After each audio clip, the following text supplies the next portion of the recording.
एक द्विअंकीय संख्या के अंकों को परस्पर बदलने से प्राप्त संख्या मूल संख्या से 18 अधिक है। संख्या के अंकों का योग 6 हो तो मूल संख्या क्या होगा?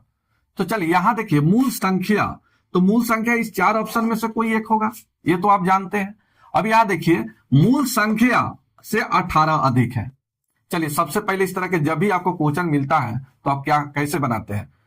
इकाई अंक मानते हैं, दहाई अंक मानते हैं, मूल संख्या मानते हैं, उल्टा संख्या मानते हैं, फिर आप बनाते हैं। आपको 4 से 5 मिनट लग जाता है, लेकिन आज के बाद आप सेकेंडों में आंसर निकालिएगा।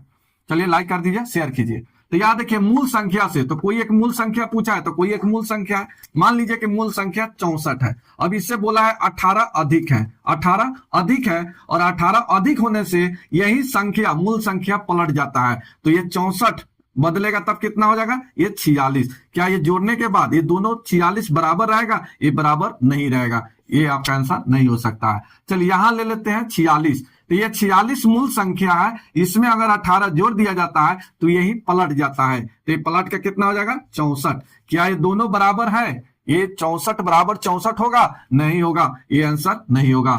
यहां देखिए 42 लेते हैं, यहां लेते हैं 42, तो 42 लीजिए, तो मूल संख्या है 42। अब इसमें 18 जोड़ देने से यही मूल संख्या पलट जाता है, ये हो जाता है 24। क्या जोड़ने पर दोनों बराबर आएगा? नहीं आएगा, ये भी आपका आंसर नहीं है। डी नंबर देखिए, डी नंबर, ये 24 मूल संख्या है। अब इसमें 18 जोड़ देने पर ये संख्या पलट जाता है, पलट के कितना हो जाता है? 42। अब ये देखिए 24 18 जोड़िएगा 42 बराबर 42, तो 42 बराबर 42 आ रहा है, आंसर आपका डी नंबर। अब सेकेंड स्टेप में कह रहा है कि इसका योग 6 है, तो इसका योग कीजिए, 24 का योग निकालिएगा, 24 का योग, तो 2 + 4 = 6। तो दोनों स्टेप ये काम कर रहा है, आपका आंसर हो गया डी नंबर।